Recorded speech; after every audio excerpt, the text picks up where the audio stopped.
Commander James Reeves had faced death countless times during his 15 years as a Navy SEAL. He'd navigated hostile territories across 3 continents, led extraction missions in conditions that would break most men, and stared down the barrels of enemy weapons without flinching. But nothing in his extensive training had prepared him for the terror that gripped his heart when his 7-year-old daughter, Emma, disappeared from their front yard in broad daylight. It was a crisp autumn afternoon in the suburban neighborhood of Pinewood Estates. The Reeves family had moved there just 3 months ago, seeking normalcy after James' recent retirement from active duty. The transition to civilian life hadn't been easy. James still woke in cold sweats some nights, his mind trapped in faraway deserts, but for Emma's sake, he'd thrown himself into being just another suburban dad. "Daddy, watch this." Emma had called out, her pigtails bouncing as she performed a cartwheel on their neatly trimmed lawn. James had looked up from pruning the rose bushes his late wife had planted, offering an enthusiastic thumbs up. "That's my girl. Keep practicing and you'll make the gymnastics team for sure." He'd encouraged, his weather-beaten face softening with pride. When his phone rang, James had turned away for less than 30 seconds. His former commanding officer needed a quick consult on a training protocol. Nothing classified, just a brief exchange of expertise. But those 30 seconds changed everything. "Emma?" James called, scanning the yard after ending the call. No answer. "Emma?" He tried again, louder this time, setting down his gardening shears. The neighborhood was silent except for distant lawnmowers and the chirping of birds. His daughter's pink jump rope lay abandoned on the grass. Emma never left her favorite jump rope behind. Never. Combat instincts kicked in immediately. James crossed the yard in 3 long strides, eyes methodically sweeping the perimeter. A flash of movement caught his attention. A black SUV with tinted windows accelerating too quickly at the end of the block. From the corner of his eye, he spotted something else. A small white envelope tucked under the garden hose coiled near the fence. James snatched it up, tearing it open with precise movements that belied his racing heart. Asterisk, Commander Reeves, asterisk. Asterisk, your property violations have gone unaddressed for too long. Your daughter is being held until you comply with all Pinewood Estates HOA regulations and pay outstanding fines totaling $17,450. Further instructions will follow asterisk. Asterisk. The Pinewood Estates Homeowners Association Enforcement Committee asterisk. James stared at the note, the absurdity of it momentarily freezing him in place. HOA enforcement? Taking a child? It made no sense. The Reeves family was current on all their minimal HOA dues and their property meticulously maintained. James had made certain of it. This wasn't about property violations. This was something else entirely. His tactical mind clicked into gear, processing details most would miss. The note was printed on generic paper, no official letterhead, no contact information, and most tellingly, no specific violations listed. The Pinewood Estates HOA did exist. They sent monthly newsletters and held quarterly meetings, but they were known for being unusually relaxed for an HOA. The president was Mrs. Abernathy, a retired school teacher who had personally welcomed them to the neighborhood of the homemade apple pie. James' hand moved to his hip reflexively, muscle memory seeking the sidearm he no longer carried. Instead, he pulled out his phone and snapped photos of the note, then carefully folded it into his pocket. He didn't call the police. Not yet. Years of operations had taught him that the first hour of a kidnapping was critical, and something told him this wasn't a standard ransom situation. The note, the timing, the surveillance that must have preceded it, this had been planned. As James strode purposefully toward his garage, his face settled into the calm, focused expression his teammates had once called his mission mask. Whoever these people were, whatever their actual agenda, they had made a catastrophic error in judgment. They had taken a Navy SEAL's daughter. And James Reeves was about to remind the world why that was a very, very bad idea. James moved through his home with practiced efficiency, accessing a hidden safe behind the family photo wall. Inside lay items from another life, items he hoped never to need again. He pulled out a satellite phone, a tactical knife, and a small metal case containing specialized tracking equipment. The Glock 19 he retrieved last, checking it methodically before securing it in a concealed holster. 15 minutes had passed since Emma's disappearance. James knew that with each minute the trail grew colder, but rushing would be deadly, both for him and for Emma. He needed information, and he needed it fast. The doorbell rang. James approached silently from the side, peering through the window to see Mrs. Abernathy, the actual HOA president, standing on his porch with a folder of community garden plans. "James, dear, I was hoping to get your input on." Her cheerful greeting died as she took in his expression. "What's wrong?" James showed her the note. Her face paled as she read it. "This is preposterous. The HOA would never, we don't even have an enforcement committee." She sputtered, genuinely horrified. And $17,000? Our annual dues are only $200. I know, James said grimly. Someone's using your organization as cover. Have you noticed anyone unusual in the neighborhood lately? Anyone asking questions about residents? Mrs. Abernathy's eyes widened. Actually, yes. 2 men came to last month's meeting claiming to be from the county assessor's office. They asked for copies of our membership directory for tax purposes. I thought it odd, but they had official-looking badges. James' jaw tightened. I need that directory. 10 minutes later, James sat at his kitchen table with the HOA records spread before him. 3 homes had sold in the neighborhood within the past year. His was the most recent, purchased through a realtor who assured him the quiet community would be perfect for a single father and his daughter. The second most recent sale had gone to a Dr. Lawrence Chen, a researcher who reportedly worked for a pharmaceutical company. The third property had been purchased by Westlake Property Management, listed as a rental investment. James accessed property records online, cross-referencing with what Mrs. Abernathy had provided. The Westlake property stood out immediately, purchased for cash 6 months ago, with minimal paperwork filed. The company itself had been incorporated just 1 month before the purchase, with no digital footprint beyond the bare minimum required by law.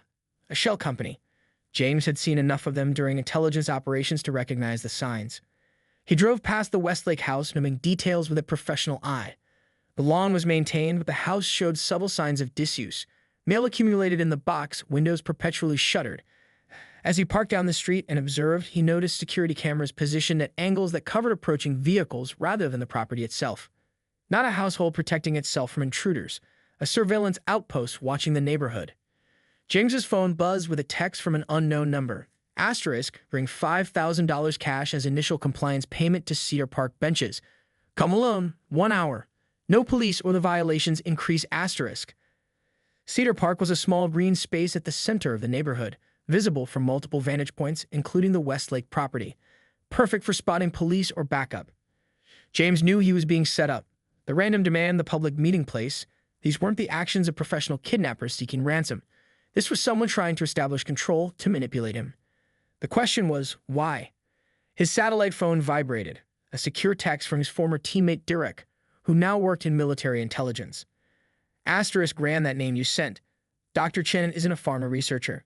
He was lead scientist on classified projects for Meridian defense contractors, specialized in neural targeting agents, went off-grid 3 months ago. Considered high-value target by multiple agencies. Proceeded with extreme CAIO and asterisk. James' blood ran cold. Neural targeting agents. Chemical compounds designed to enhance interrogation or control behavior. Experimental and highly illegal. The pieces clicked into place with sickening clarity. James had led the raid on a Meridian Black site facility in Kazakhstan last year, his final mission. The operation had exposed Meridian's illegal weapons development program, resulting in billions in lost contracts and multiple executives facing federal charges. This wasn't about HOA violations or random kidnapping. This was revenge, and Emma was bait in a trap meant for him. James checked his watch. 40 minutes until the meeting.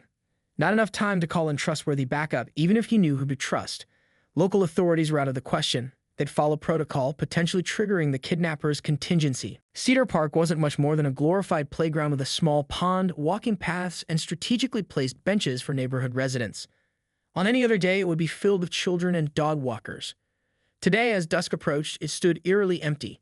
James approached on foot, wearing a light windbreaker despite the cooling temperature. The $5,000 in cash, withdrawn from his emergency fund, sat visibly in an envelope clutched in his left hand. To anyone watching, he appeared as a worried father, shoulders hunched, movements hesitant. It was a carefully crafted illusion. Beneath his civilian clothes, James wore a lightweight tactical vest. The knife was strapped to his ankle, the Glock secured at his back.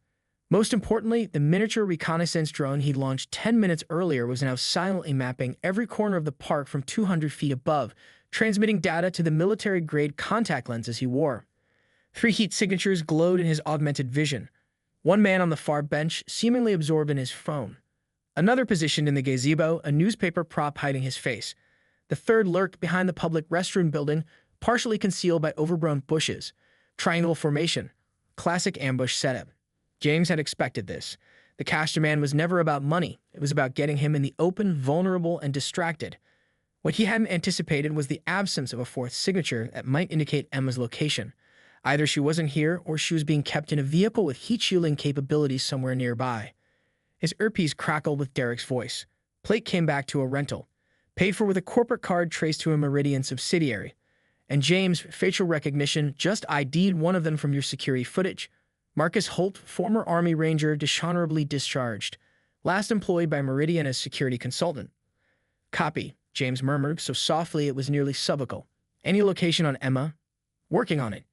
Got a ping on a cell tower triangulation that might help. Stand by. James continued his approach, stopping at the designated bench. The man with the phone, Holt, presumably, looked up with a practiced casual glance. Mr. Reeves, he acknowledged with the faintest smile. Right on time. Where's my daughter? James demanded, his voice cracking with what appeared to be parental desperation. She's safe, Holt replied smoothly. For now. The money, please. James extended the envelope with a trembling hand. Another calculated performance.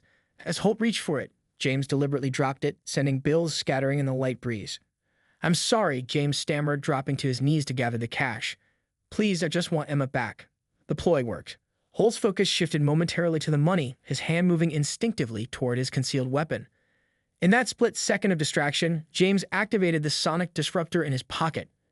The high-frequency pulse was inaudible to human ears, but instantly disabled all electronic communications within a 50-foot radius. Holt's earpiece emitted a painful squeal before going dead. The other two men reacted immediately, abandoning their positions to converge on James' location. This was exactly what James had planned for.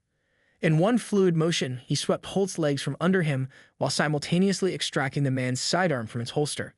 Before Holt hit the ground, James had already disabled the weapon and tossed it into the nearby pond. Federal agent, a voice shouted from the gazebo. Freeze. James almost laughed at the amateur theatrics. No federal agent would announce themselves in an ambush situation. The fake credentials were likely meant to make James hesitate, a fatal mistake for civilians unfamiliar with real tactical scenarios.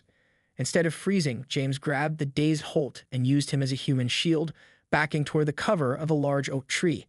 The federal agent hesitated, unwilling to shoot his own team member.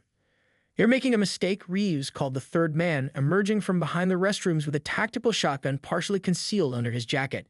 We just want to talk. Where's Emma? James demanded again, tightening his forearm around Holt's throat until the man gasped for air. She's insurance, the shotgun wielder replied. Cooperate and you'll see her soon enough. James' earpiece crackled back to life as Derek bypassed the temporary communications blackout. Got a location. Thermal imaging showing a small heat signature in the Westlake house basement. One adult guard present. Sending coordinates now. James made his decision instantly. These men weren't here to negotiate. They were here to capture him or kill him if capture proved impossible. Either way, they had no intention of releasing Emma until they had what they wanted. The Westlake house sat at the end of the cul-de-sac, its manicured lawn and neutral paint job designed to blend seamlessly with neighboring homes. To casual observers, nothing would appear amiss. But James saw what others couldn't. The subtle positioning of motion sensors disguised as landscape lighting, the reinforced door hinges, the barely perceptible glint of bulletproof glass in the windows. This wasn't just a surveillance outpost. It was a fortress. From his position in the shadows of a neighbor's hedge, James studied the property through thermal imaging. 4 heat signatures inside, just as Derek had reported. 2 on the main floor, likely in what would be the living room. 1 upstairs, stationary by a window, a lookout. And 1 in the basement with a smaller heat signature that had to be Emma. Derek, James whispered into his comm. I need a distraction. Something to draw attention to the front of the house. Already on it, came the reply. County Sheriff Deputy will arrive in 3 minutes for a routine alarm check at the house 2 doors down. False alarm, but should pull some eyes your way. James smiled grimly. Having friends in intelligence had its advantages.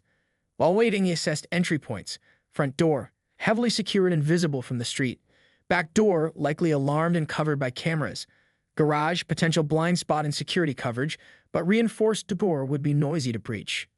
His gaze settled on the second-floor bathroom window. Small, but possibly large enough, and crucially positioned in the gap between 2 motion sensors coverage zones. James checked his equipment one final time. Beyond his weapons, he carried specialized tools that would be essential for the rescue. A signal jammer, glass-cutting equipment, and most importantly, the antidote auto-injectors Derek had arranged to be delivered to his vehicle.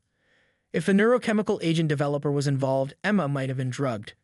The patrol car pulled up exactly on schedule, lights flashing but no siren.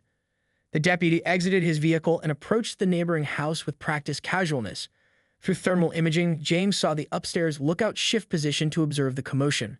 One of the heat signatures from the living room moved toward the front of the house. Perfect. James moved like a shadow across the perfectly trimmed lawn, staying in blind spots he'd identified earlier. Reaching the side of the house, he deployed a small, spider-like drone that scaled the wall silently, attaching microcameras at key points. The feed transmitted to his contact lenses, giving him multiple angles of the property's exterior and glimpses through windows. The bathroom window was indeed accessible, though narrower than ideal.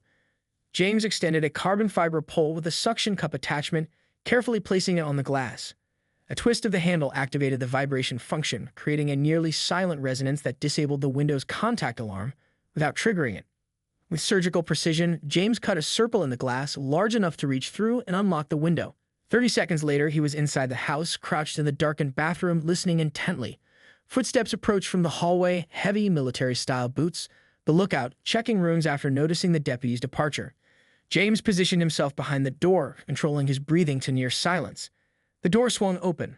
A beam from a tactical flashlight swept across the bathroom. The guard, a muscular man with a buzz cut and a communications earpiece, took 2 steps inside, shining the light into the shower stall. James struck like a viper, one hand covering the man's mouth while the other applied precise pressure to the carotid artery. The guard struggled briefly before losing consciousness. James lowered him silently to the floor, securing him with flex cuffs and gagging him with a hand towel. One down.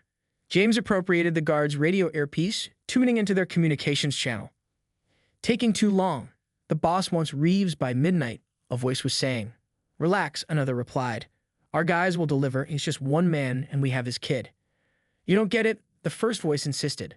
"This isn't just some ex-military dad. This is Commander James Reeves, Tier 1 operator. The guy who single-handedly extracted that CIA team from Karachi when everything went sideways. That's just propaganda bullshit. Nobody's that good." James felt a grim satisfaction at their exchange as he moved silently down the hallway toward the stairs. These men knew enough to be afraid, but not enough to have properly prepared. Using the micro-cameras he placed, James tracked the remaining guards' positions. One still by the front window, watching the street. Another now in the kitchen, pouring coffee.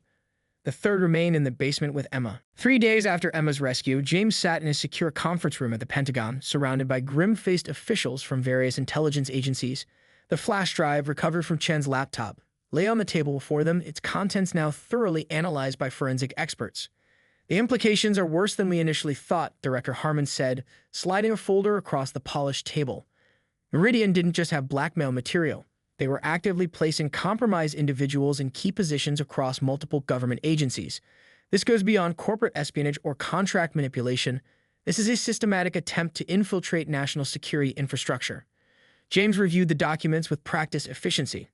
Names of high-ranking officials, dates of compromising activities, financial transactions, all meticulously documented by Meridian operatives. The Kazakhstan raid had inadvertently uncovered a network that had been growing for years. "What about Dr. Chen's family?" James asked, looking up from the files.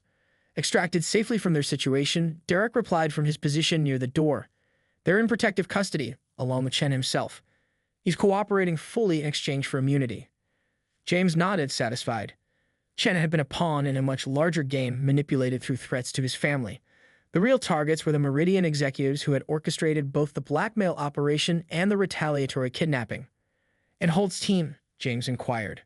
Singing like canaries, Derek said with a slight smile. "Turns out mercenaries aren't particularly loyal when facing federal charges that could put them away for decades. They implicated several Meridian board members directly." Director Harmon leaned forward. "Which brings us to the next steps. Commander Reeves, I know you're retired, but we could use your expertise in dismantling this network. These people came after your family. They'll face justice for that, I promise you. Helping us ensures they can never do this to anyone else." James considered the offer carefully. His priority had been Emma's safety, and now that she was secure, he had to decide whether to return to the shadows of intelligence work or maintain the civilian life he'd been building for them both. "I need to speak with my daughter first," he said finally. Emma sat on the swing in their backyard, her sneakers scuffing patterns in the dirt below. 3 days of recovery had brought back her color and energy, though she still had moments of quiet withdrawal. The doctors had assured James that the sedatives used wouldn't have lasting effects, physically, at least. The emotional recovery would take longer.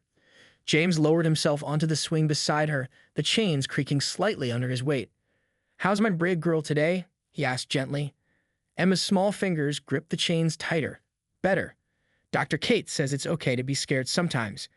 Dr. Kate was the child psychologist Derek had arranged, one with security clearance and experience working with families of special operators. She had been helping Emma process her experience through play therapy and age-appropriate discussions. "Dr. Kate is very smart," James agreed. "Being scared is part of being brave. You can't have one without the other." Emma nodded, her pigtails bobbing. After a moment of contemplation, she asked, "Were you scared, Daddy, when the bad men took me?" James considered his answer carefully. He had never lied to his daughter and wouldn't start now. "I was terrified, Em, but I was also certain I would find you. Because you're a superhero," she stated with the simple confidence of a child. James smiled softly. "No, because I'm your dad. That's a much more powerful thing than being a superhero." They swung in companionable silence for a few minutes before James broached the subject that had been weighing on him. "Emma, some important people have asked for my help. To make sure the people who took you can't hurt anyone else. It would mean I'd be working with Uncle Derek again for a little while."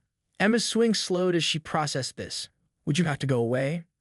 "No," James assured her quickly. "I'd work from here mostly, some meetings in the city, but I'd be home every night. And it would only be temporary. A few months, maybe." Emma considered this with surprising seriousness for a 7-year-old. Would it help other